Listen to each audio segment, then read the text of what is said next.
to actually Hillary, initiate. I did not hear that misinformation. Maybe can you clarify yourself, Senator Hillary? Mr. Speaker, I would have wished my colleague was listening to my statement, because I picked it in the context of what the President stated in paragraph 18 and 19. And he's actually read it well. What the President meant was that he will actually be seeking additional resources. I'm very sure my colleague is aware of the procedure and the processes within which the Parliament can and should deal with such issues as this one, which the President was making reference to in his inaugural speech to the Parliament.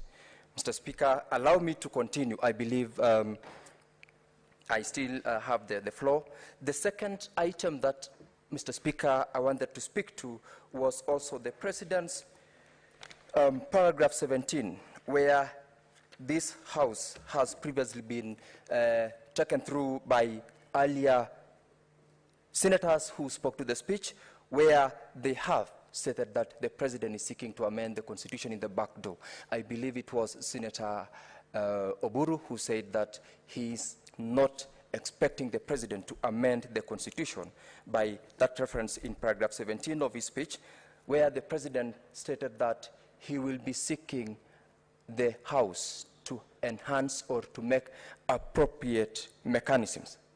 Mr. Speaker, it has been before this House stated that there is a procedure. Article 153 of the Constitution is available in terms of cabinet secretaries being required to appear before this House. Mechanism is a means within which the President was making reference to how do we ensure that they appear before the House to deal with the business or the issue that the House requires of them to do. In that context, I have searched, and Mr. Speaker, the Legal Information Institute refers mechanism as administrative procedure or guideline, manual or written statement.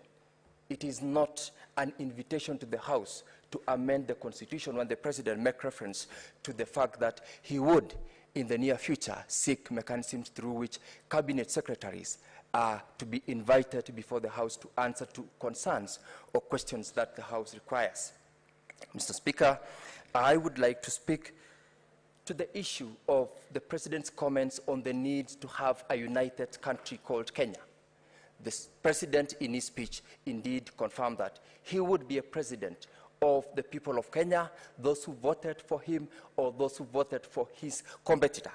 And to that extent, he invited the House, and I believe that this House will be such House where debate and all the transaction or business transactions that will be done in this House will be for the benefit of the House. It will not matter as to whether there is a majority or the minority. However, I do appreciate the fact that indeed we will be having the majority leading the business of the House, which business will be for the benefit of all the Kenyans, notwithstanding their political divide or persuasion.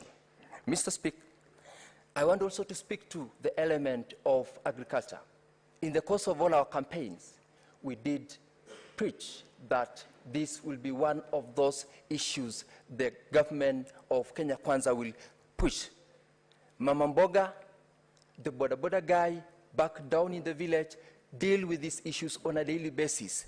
When the President makes reference to creation of affordable credit, he's speaking to the interest of the common mwananchi. This government was formed on the strength of what we call the hustler. The hustler is that person who needs that credit to be made available to them. I believe that this House shall and will do its best to ensure that what the President requested in his desire to have affordable credit will push to do or to amend or legislate where necessary so that such hustlers are also assisted in their business enterprises. It takes the goodwill, it takes the interest of this House, notwithstanding the political divides we come from, to ensure that where necessary, legislations are made that will reach out to the person who is in the lowest level of administration of this country. I believe it is in this government that we are going to do it, that we are going to ensure that we enhance the technology that is available so that the lowest level is reached in whatever means that we have or that we are going to create. Mr. Speaker, I want to encourage the House to read positive and to read goodwill in that speech that the President made without necessarily carrying out an analysis in a very pessimistic way that drives towards just negating the speech for the sake of negating the speech. I believe that without reaching out, there is nothing much that we can do. The President reached out to all the people of Kenya to sit back, support, and enhance that which the Kenya Kwanza government will be going to do in its 5-year plan. Lastly, Mr. Speaker, he outlined also a number of areas with which he would wish to have the House support in terms of enhancing the tax bracket, in terms of ensuring that there is a reduction of that which is painful to the common mwananchi. If we were to be sought for as a House to help in enhancement on amendments to the tax regime, it is for the good of the country. When we tax wealth, rather than taxing the small mwananchi, we are creating that which is going to help our people, the Kenyans, to grow themselves in terms of the business enterprises they are running, and also create a pass for the government in order to make sure that it is able to finance the programs that the country or the government of the day is planning to do. Mr. Speaker, sir, he spoke about ensuring that there is sufficient public participation in the programs or the plans that the government of Kenya Kwanza is going to do.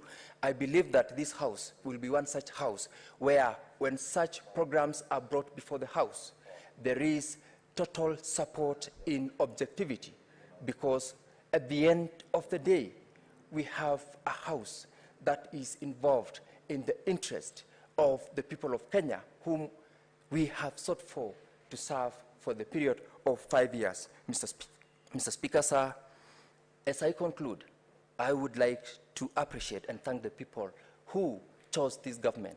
And in particular, I would like to appreciate the people of Bomet County who gave me the opportunity to serve in this August House. I thank you, Mr. Speaker.